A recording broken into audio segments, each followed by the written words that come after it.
Calling all detectives. When crooked gamblers invade a carnival, when mob violence is ready to break out, could you halt it? That is the problem on this page from my casebook. The casebook of Jerry Browning, private detective. I, Jerry Browning, private detective, can recognize 100 con game tricks, but new ones are invented every day.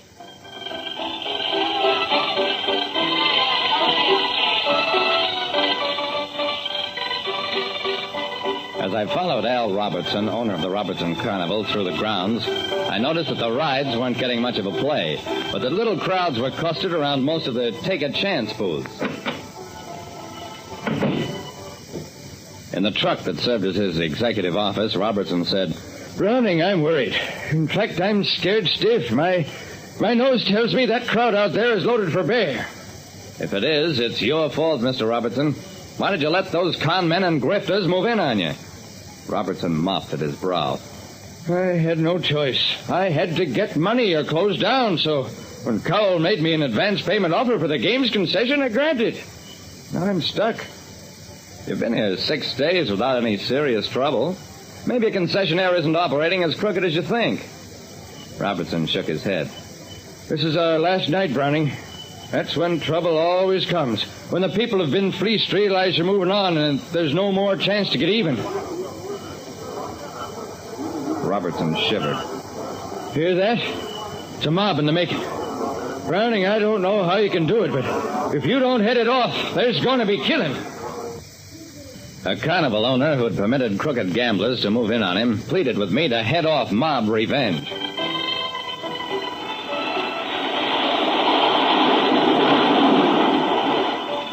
The roller coaster that thundered past had only 3 or 4 riders, but at one of the take-a-chance booths... "Come on, folks, it's your last chance. We're folding in a couple of hours. Come on, double up and beat the house." The gambler working the Wheel of Fortune held a sheaf of $5 and $10 bills between his fingers. If the sullen crowd murmur bothered him, he certainly wasn't showing it.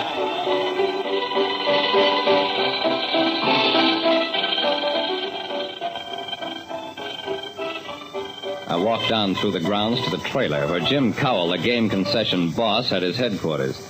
I had to identify myself to a pair of tough mugs before I could get to see Cowell, a pudgy, bland-faced spider of a man. "Nothing to worry about, Browning, not a thing.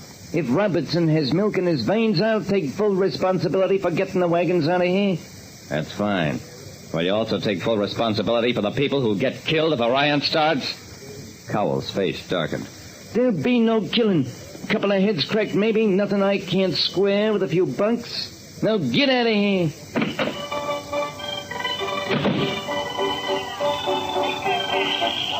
Hurrying back through the grounds, it suddenly struck me that I wasn't hearing the crowd anymore. If there's anything worse than a sullen, muttering crowd, it's that same crowd when it isn't making a sound. Then it's about ready to act. "Come on, folks, only 1 hour to go. The last chance to get your money back. You, Grandpa, you're hooked for plenty. I'll give you a last chance. $1,000 a spin. Where's your nerve, Grandpa?"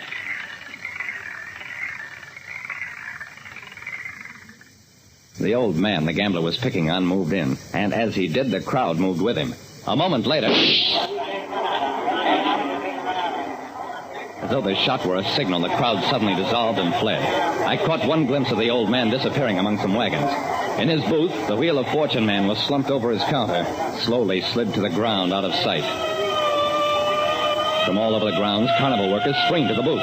Cowell, the concession boss, and his bodyguards picked up the shot gambler who hung limp and dead in their arms. I shouted, "Where are you taking that man?" "Don't run in, Browning. I'll take care of my own people."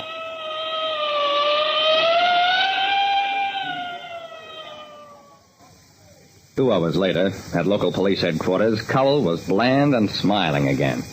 "Chief, we're not pressing charges against anybody. My man isn't badly hurt, and, well, he had it coming to him." The police chief looked puzzled. Plainly, nothing like this had ever happened in his town before. I said, "Chief, I think the man is dead. They've concealed his body. It's your duty to investigate." "Nonsense. Do you think the rest of my men would permit anything like that? Chief, we don't want any trouble. We'll get out of town, never come back.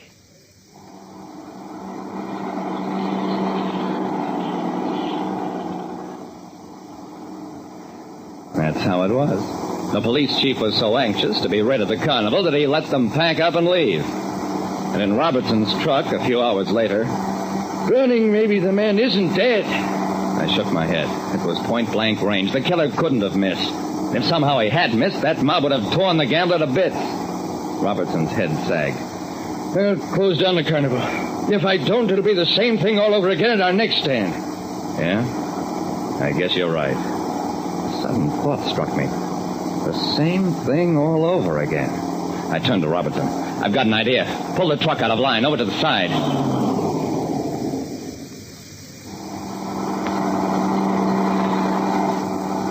What's the matter, Browning? I think I've discovered Mr. Cowell's reason for being so sure of himself. The rest of the line of trucks rolled past us until Cowell's truck, bringing up the rear, came into sight. Now, Robertson, out in on Cowell's truck. Do as I tell you. I jumped out of our truck, dashed to Cowell's almost before it had stopped. I flung open the trailer door. And there was Cowell, his two mugs, an old man, and the dead Wheel of Fortune man. Alive and without a scratch on him. Don't make sudden moves, boys. This gun is loaded with real bullets. Okay, Browning. So you got hip to it. Now let's talk business. We'll cut you in. I grinned at him. Ah, Mr. Cowell, you're going back to Cedarville. You'll stand trial for running crooked gambling games, and they'll find some law on the books to take care of people who stage fake murders so that they can get away with all the booty. That is, if the folks ever let it come to trial. Cowell shivered.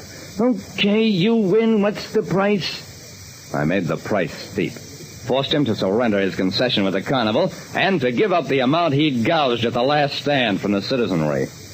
There was no way of returning that money to the individual losers, so it was paid to the local community chest. Like I said, you'll never learn con games as fast as people will think them up. It's a lot easier and smarter to keep away from them in the first place. Listen next time to Calling All Detectives. Mystery drama, mystery quiz, and a chance for you to match wits with yours truly, Jerry Browning, Private Detective.